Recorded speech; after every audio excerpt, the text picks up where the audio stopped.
all for coming, but tonight I'm going to talk to those of you who are watching at home. I'd need a lot more than 10 minutes to respond to what the president just said. So instead of talking about what he is saying, I'm going to highlight what Democrats are doing. After all, you can listen to what someone says, but to know the truth, watch what they do.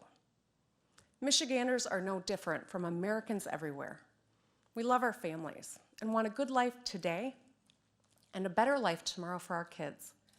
We work hard, and we expect our government to work hard for us as well. We have grit and value loyalty, and we still root for the Detroit Lions. We and all Americans might be weary of today's politics, but we must stay engaged. Our country, our democracy, our future demand it. We're capable of great things when we work together.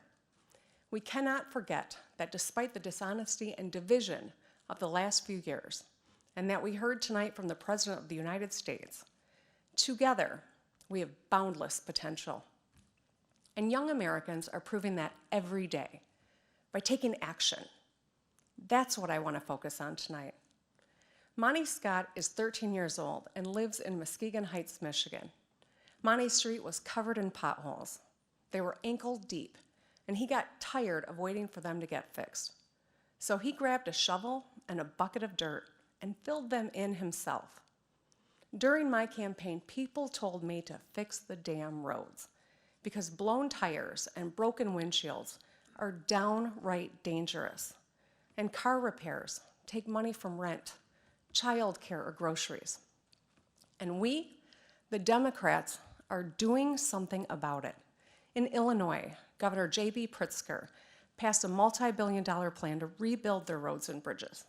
Governor Phil Murphy is replacing lead pipes in New Jersey.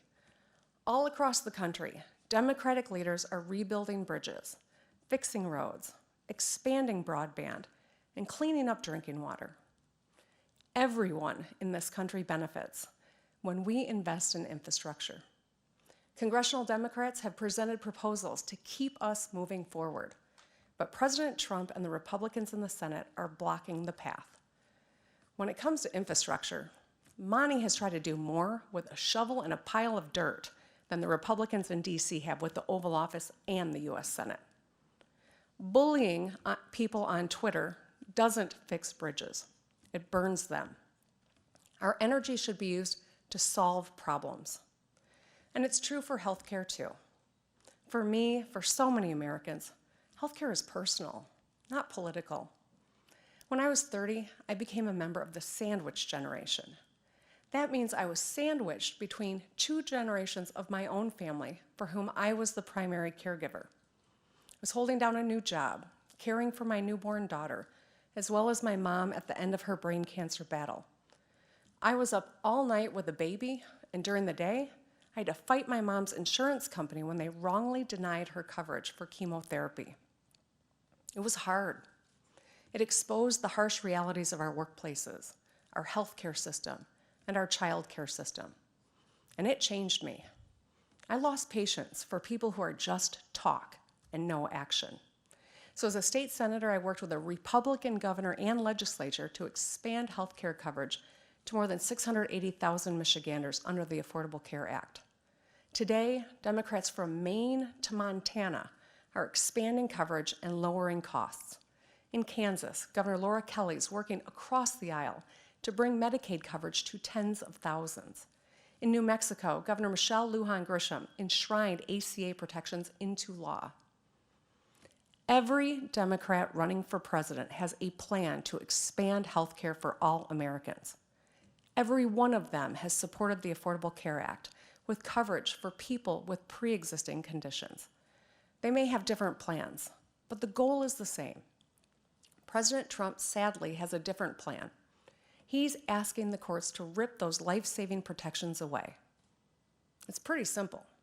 Democrats are trying to make your health care better. Republicans in Washington are trying to take it away. Think about kids like 17-year-old Blake Carroll from Idaho, who organized a fundraiser to pay for his mom's colon cancer treatment. Or 19-year-old Ebony Myers from Utah, who sells art to help pay for her own rare genetic disorder treatment. No one should have to crowdsource their health care, not in America. But the reality is, not everyone in America has a job with health care and benefits. In fact, many have jobs that don't even pay enough to cover their monthly expenses. It doesn't matter what the president says about the stock market. What matters is that millions of people struggle to get by or don't have enough money at the end of the month after paying for transportation, student loans, or prescription drugs. In my own state, our neighbors in Wisconsin and Ohio, Pennsylvania, and all over the country, wages have stagnated while CEO pay has skyrocketed. So when the president says the economy is strong, my question is, strong for whom? Strong for the wealthy who are reaping rewards from tax cuts they don't need? The American economy needs to be a different kind of strong. Strong for the science teacher spending her own money to buy supplies for her classroom. Strong for the single mom picking up extra hours so she can afford her daughter's soccer cleats. Strong for the small business owner who has to make payroll at the end of the month. Michigan invented the middle class, so we know if the economy doesn't work for working people, it just doesn't work. Who fights for hardworking Americans? Democrats do. In the U.S. House, Speaker Nancy Pelosi and Democrats passed a landmark bill on equal pay, another bill to give 30 million Americans a raise by increasing the minimum wage, and groundbreaking legislation to finally give Medicare the power to negotiate lower drug prices for America's seniors and families. Those three bills and more than 275 other bipartisan bills are just gathering dust on Senate Majority Leader Mitch McConnell's desk. Senator McConnell, America needs you to move those bills. Meanwhile, Democrats across the country are getting things done. Pennsylvania's Governor Tom Wolf is expanding the right to overtime pay. Michigan is too. Because if you're on the clock, you deserve to get paid. Nevada Governor Steve Sisolak and North Carolina Governor Roy Cooper are working to give hard-working teachers a raise. And speaking of the classroom, Wisconsin Governor Tony Evers unilaterally increased school funding by $65 million last year. In Colorado, Governor Jared Polis has enacted free all-day kindergarten. And in 29 states, we've helped pass minimum wage hikes into law, which will lift people out of poverty and improve lives for families. That's strength. That's action. Democracy takes action. And that's why I'm so inspired by young people. They respond to mass shootings, demanding policies that make schools safer. They react to a world that's literally on fire, with fire in their bellies, to push leaders to finally take action on climate change. They take on a road filled with potholes with a shovel and some dirt. It's what gives me great confidence in our future, and it's why sometimes it feels like they're the adults in the room. But it shouldn't have to be that way. It's not their mess to clean up. It's ours. The choices we make today create their reality tomorrow. Young people, I'm talking to you and your parents and grandparents. Democrats want safe schools.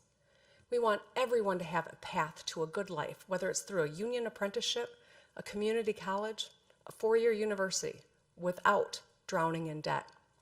We want your water to be clean. We want you to love who you love and to live authentically as your true selves. And we want women to have autonomy over our bodies. We want our country welcoming, and everyone's vote counted. 2020 is a big year. It's the year my daughter Sherry will graduate from high school. It's also the year she'll cast her first ballot, along with millions of young Americans. The two things are connected, because walking across a graduation stage is as important as walking into the voting booth for the first time. Her future, all our kids' futures, will be determined not just by their dreams, but by our actions. As we witness the impeachment process in Washington, there are some things each of us, no matter our party, should demand. The truth matters. Facts matter. And no one should be above the law. It's not what those senators say. Tomorrow, it's about what they do that matters. Remember, listen to what people say, but watch what they do. It's time for action. Generations of Americans are counting on us. Let's not let them down. Thank you for listening. God bless America. Good night.